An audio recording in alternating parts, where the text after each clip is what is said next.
Hola, muy buenas a todas y todos. Soy Jesús Caballero, profesor de Educación Artística en la Universidad de Jaén, España. Y antes de comenzar, me gustaría agradecer a la Universidad Autónoma de Sinaloa y en especial a Carele Félix Piña la consideración de que esta pequeña conferencia forme parte del interesantísimo programa de vuestro festival. Para mí es todo un lujo volver a formar parte de ello y espero que sea de vuestra utilidad y os resulte interesante y evoque algo en vosotras y vosotros. La conferencia que vengo a presentar con el título Entre el velo y la tierra, una etnografía visual feminista desde la fotografía de boda, es la síntesis de un proyecto de investigación llevado a cabo en la Universidad de Jaén y más concretamente con el alumnado del Máster de Investigación y Educación Estética, Arte, Música y Diseño. Un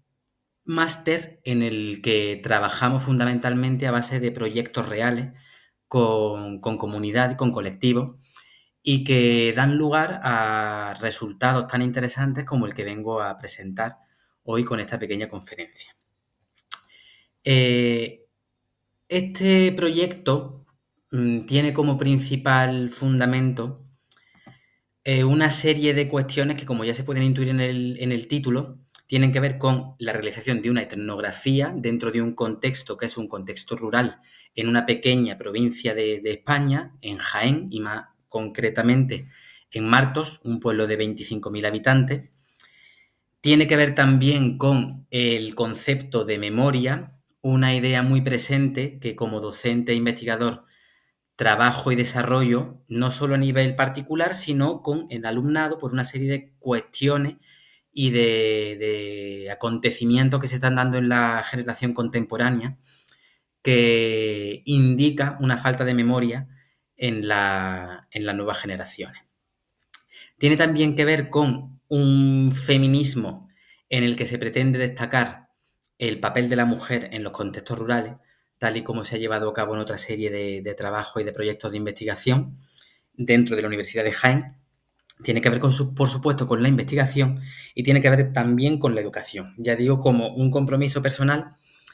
en el que, como docente que trabaja con futuros docentes y con docentes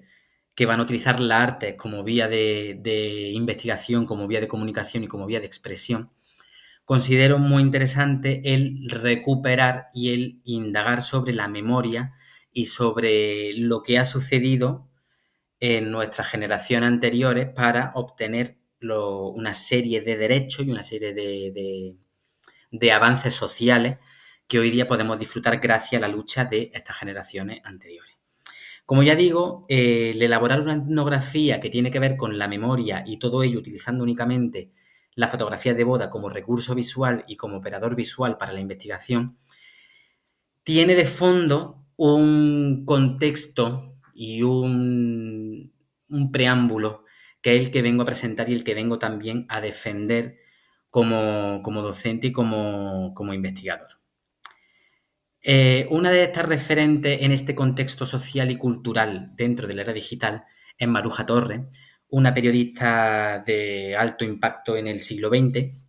y que tiene una serie de declaraciones muy interesantes que vengo a compartir con vosotros y con vosotros y que dan en el clavo de lo que sucede con las generaciones actuales. Es porque en este país siempre ha perdido la ilustración. Siempre ha habido el síndrome de los santos inocentes, ¿no? Pero del señorito. Te vas por la calle Jorge Juan a una hora en la que todo el mundo está currando y ahí están ellos con sus americanas cruzadas, su gin tonic, esperando que pase el administrador con las rentas. Y esto se nota mucho en lo de la vivienda, por ejemplo, ¿no? Y nunca acabamos de librarnos. ¿Y por qué? Porque la guerra la perdimos, los ilustrados. Bueno, y de ahí otra vez la importancia como sociedad de tener cierta memoria, ¿no? La importancia de la memoria es también la importancia de la sabiduría, es decir, no hay nada peor que la ignorancia. Y la ignorancia viene hoy en día en forma de teléfono móvil. Se hace caso a cualquier imbécil que salga de influencer gente que no te esperas con 27, 28 años, que parecen encantadores y buena gente, resulta que de repente te están hablando de Alvise al mismo tiempo que hablan de su abuela. Entonces, qué optimista no soy, como ves. Otra de las grandes referentes en esta investigación, en el contexto de esta investigación, es un periodista también Es porque llamado Jesús Quintero, en el que también hace hincapié en la falta de compromiso con la memoria por parte de los jóvenes. Esa es la principal clave que construye este proyecto de investigación. El obligarnos, de alguna manera, a detenernos, a observar, a charlar, a conocer lo que ha estado antes de nosotros para poder entender el contexto social y cultural que tenemos hoy día. Y eso las generaciones de ahora no lo están poniendo en práctica y no son conscientes de este asunto. Jesús Quintero también hace unas declaraciones muy interesantes, este periodista también de finales del siglo XX y principios del XXI, murió hace unos 10 años, cosas así. También hace unas declaraciones muy interesantes sobre la ignorancia escogida y elegida por parte de los jóvenes. Siempre ha habido analfabetos, pero la incultura y la ignorancia siempre se habían vivido como una vergüenza. Nunca como ahora la gente había presumido de no haberse leído un puto libro en su jodida vida, de no importarle nada que pueda oler levemente a cultura o que exija una inteligencia mínimamente superior a la del primate. Los analfabetos de hoy son los peores porque, en la mayoría de los casos, han tenido acceso a la educación, saben leer y escribir, pero no ejercen. Cada día son más y cada día el mercado los cuida más y piensa más en ellos. La televisión cada vez se hace más a su medida. Las parrillas de los distintos canales compiten en ofrecer programas pensados para una gente que no lee, que no entiende, que no pasa de la cultura, que quiere que la diviertan o que la distraigan, aunque sea con los crímenes más brutales o con los más sucios trapos de portera. Siempre ha habido analfabetos. Lo que comenta Jesús Quintero, que a la vez es lo que comenta Maruja Torres, tiene como consecuencia una serie de pensamientos sobre los cuales inciden ideas e ideologías partidistas de extrema, de pensamiento extremista desde el punto de vista más de la derecha, del pensamiento que aquí en España tuvo grandes consecuencias que fueron las que vivieron nuestras abuelas y nuestros abuelos, ¿no? Y de esto se ha hecho eco en los últimos años la prensa española hablando del estado preocupante de los jóvenes sobre las cuestiones de memoria, en concreto sobre la memoria democrática, todo aquello que tuvo que ver con la Guerra Civil y Franco, con el auge de jóvenes que están siendo militantes de partidos de extrema derecha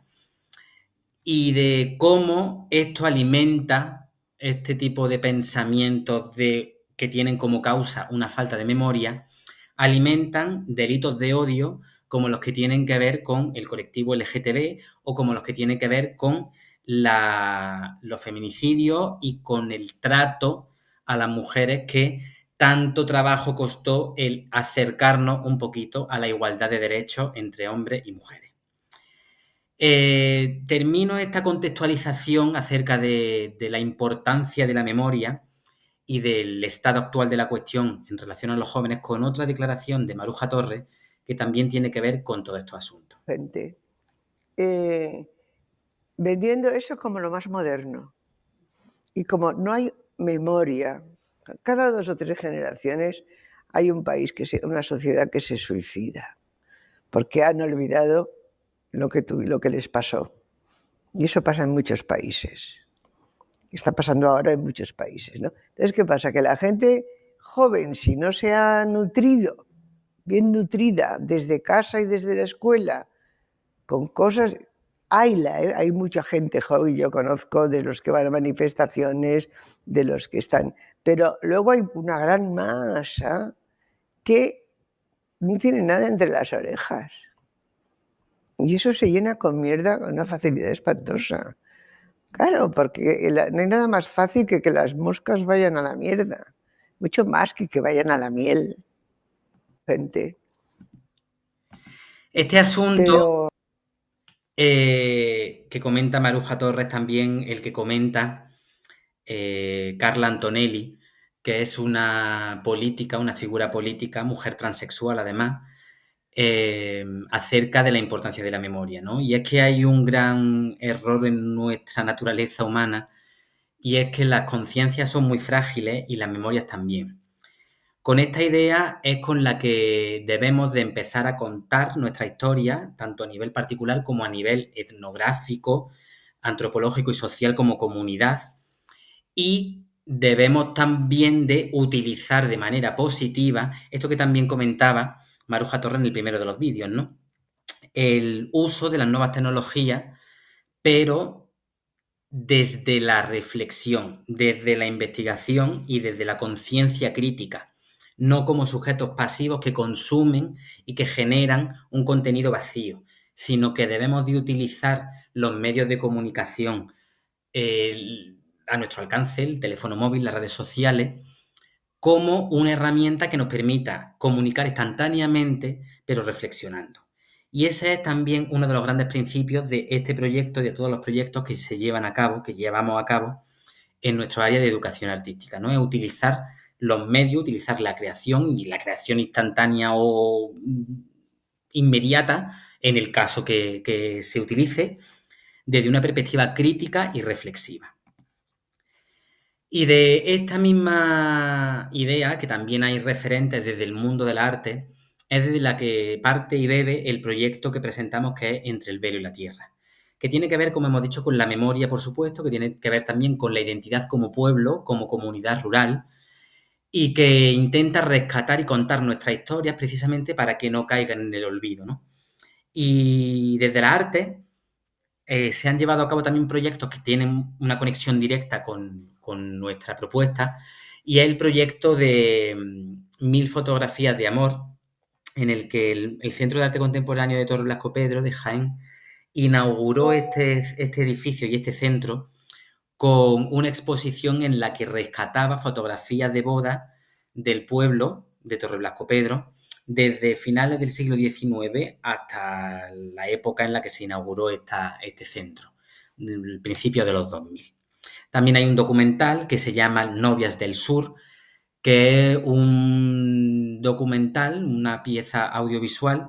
en la que mujeres de distintas generaciones y de distintas partes de España cuentan acerca de sus experiencias como mujeres y el papel que desempeñaban. Cosas muy similares a lo que sucede en este proyecto que presentamos. También la memoria afecta, como hemos también mencionado, en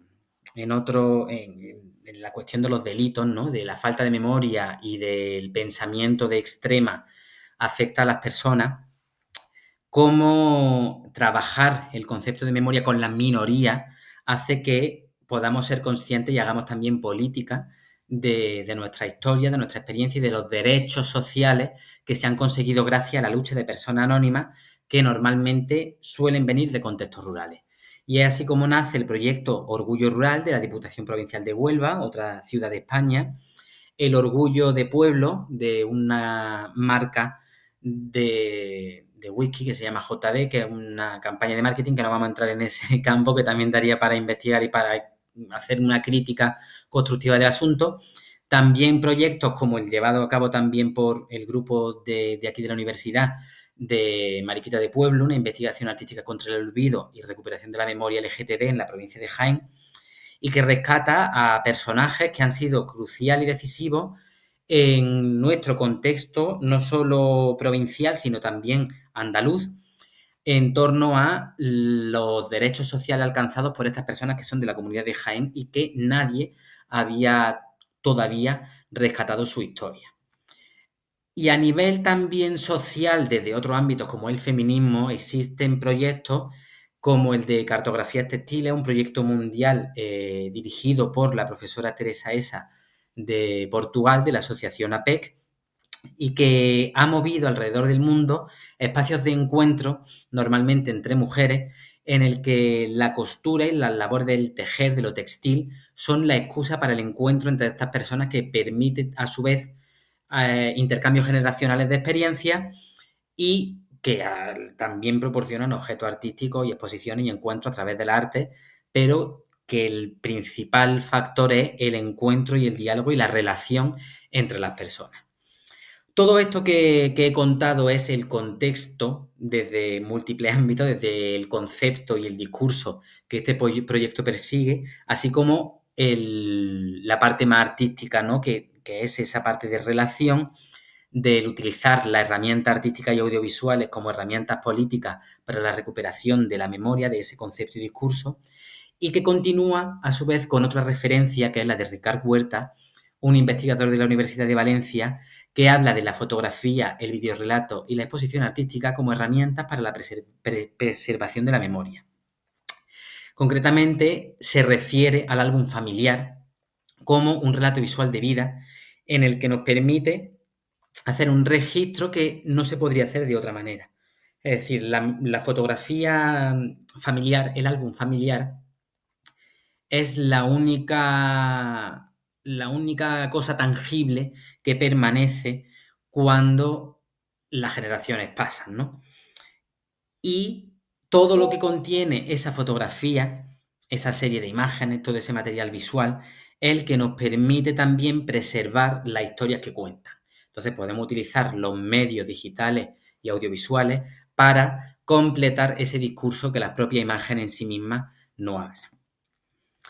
Otro ejemplo también desde lo artístico es el libro de Otras Flores, que utiliza el álbum familiar, la fotografía de vida, como contadora de historia. Y en este libro concretamente lo que se hace es una selección de imágenes de personas pertenecientes al colectivo LGTB, en las que su álbum familiar es el recurso o el vehículo para contar su historia. Y así se hace también en el libro I Used to Be a Lovely Boy, But Turned Out Queer, en el que también se hace lo mismo. En este caso concretamente es el autor Jovan Joffrey, que no sé decir perfectamente este apellido tan raro, en el que sus fotografías de niñez, de su vida, son intervenidas a través de la arte para contar esa historia de persona que ha crecido en un contexto social determinado, que su exploración personal le ha permitido conocerse a sí mismo y conocer también su identidad como persona queer. También sucede en otra serie de comunidades y minorías, como la que cuenta Rubén Bermúdez con el libro ¿Y tú por qué eres negro? Él cuenta también su historia de vida a través de una serie de fotografías, en este caso de su álbum familiar, como de su historia de vida, del contexto que él vivía, en torno a la racialidad y la pertenencia de una persona negra en un contexto normativo y blanco. Entonces, con estos ejemplos también nos permitimos entender el proceso de investigación que se pretende también que utilicen nuestros alumnos con este proyecto artístico, y es el artista como experiencia, la persona que experimenta, el artista como reportero, como periodista, el artista como analítico y el artista como activista. Evidente la cuestión política, que no partidista, la cuestión política de este tipo de proyectos que tienen que ver con lo social, donde el rol de artista, aquí sí que me gustaría matizar que no es ese personaje ajeno a la realidad, sino que el artista es la persona que experimenta, en este caso las mujeres que nos permiten con su fotografía y su historia conocer su entorno y conocer su contexto, y el artista investigador, que es el que actúa de guía y de acompañante en estos procesos, en un sistema en el que ambas se retroalimentan y todas forman parte de la misma idea. Entonces no hay un rol de artista definido, sino que son las propias personas las que permiten elaborar este recorrido para llegar al resultado de este documental. Entonces, continuando con esta idea, la fotografía de boda como etnografía visual. El entender, como ya hemos comentado, este proyecto y su naturaleza como un proyecto y una investigación en la que pretendemos rescatar historias de vida de mujeres de distintas generaciones para rescatar esa historia de vida y a su vez nos permite hacer un análisis y un estudio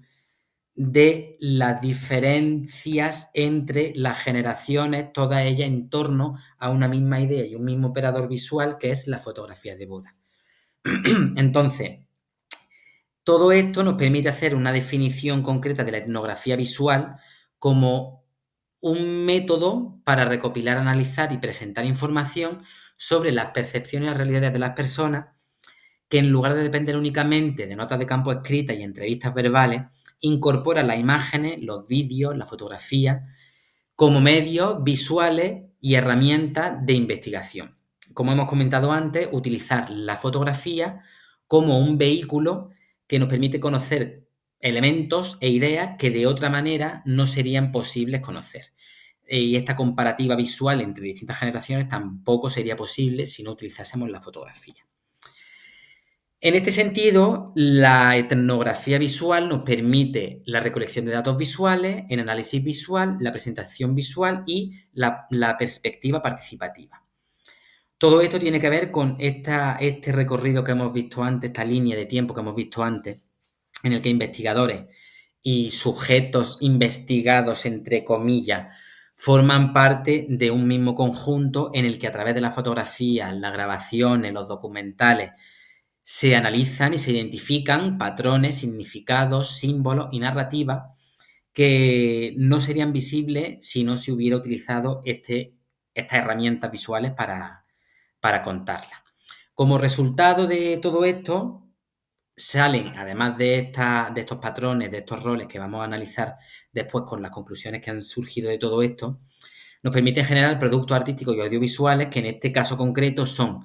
el documental, la exposición fotográfica y el catálogo. ¿Y por qué es tan bien feminista este proyecto? Por un lado, como aparece en la pantalla, por un lado porque subvierte la narrativa patriarcal dominante en un sistema que todavía tiene resquicios de elementos machistas. Entonces, le da voz y relevancia a la experiencia femenina y son las mujeres las que cuentan toda su historia, toda una historia que ha sido normalmente y tradicionalmente contada por hombres. Empodera de esta manera las voces femeninas, critica el sistema doméstico patriarcal, donde también como resultado de estas entrevistas, de estos análisis, damos como conclusión y como resultado el papel de la mujer asociada al cuidado, asociada al hogar, asociada al espacio de la casa como su espacio de trabajo y como su espacio de dependencia de ese sujeto masculino que muchas veces es el que llevaba el control. Y por otro lado también fomenta la conexión intergeneracional porque nos permite hacer una síntesis de las distintas generaciones que forman parte de este proyecto, creando, por ende, un archivo de la experiencia femenina. Todo ello, por supuesto, a través de las imágenes y a través de lo audiovisual. Aquí en este vídeo vemos un pequeño fragmento del documental que todavía se está montando, en el que podemos evidenciar, pero vamos, de manera clara y concisa, las barbaridades que sucedían en torno a las mujeres a principios y a mediados en la primera mitad del siglo XX. Era más bien, en vez de mujeres, eran esclavas, porque el marido era el que llevaba a los cantantes y la mujer solo servía, bajo mi punto de vista y bajo cosas que me han contado, solo servía para parir y para trabajar. Y para que el marido cuando venía por la noche, si venía un poquillo cargado de bombo, si le apetecía darle una paliza, se la daba también. Que solo había así. Las mujeres eran, su prioridad era parir hijos y trabajar y aguantar lo que viniera. Y no eran dueñas, muchas, no eran dueñas de una peseta en su casa. era más bien. Con esta declaración, que es un ejemplo de todas las cosas que se han ido contando y que se han ido analizando a través de la fotografía y de la historia de vida, hemos llegado a una serie de campos de investigación que nos ha permitido conocer este proyecto, ¿no? Hemos partido, como ya hemos comentado, de una fotografía, de una boda, que es la de las personas que han participado en este proyecto, y de su historia para aprender sobre toda una cultura, toda una época y todo un pueblo. Y los campos de investigación que se han abierto con todo esto son aquellos que tienen que ver con elementos de patrimonio material, muchos de ellos, como son el de los estudios fotográficos, que forman parte también de los lugares, de los banquetes y de las familias.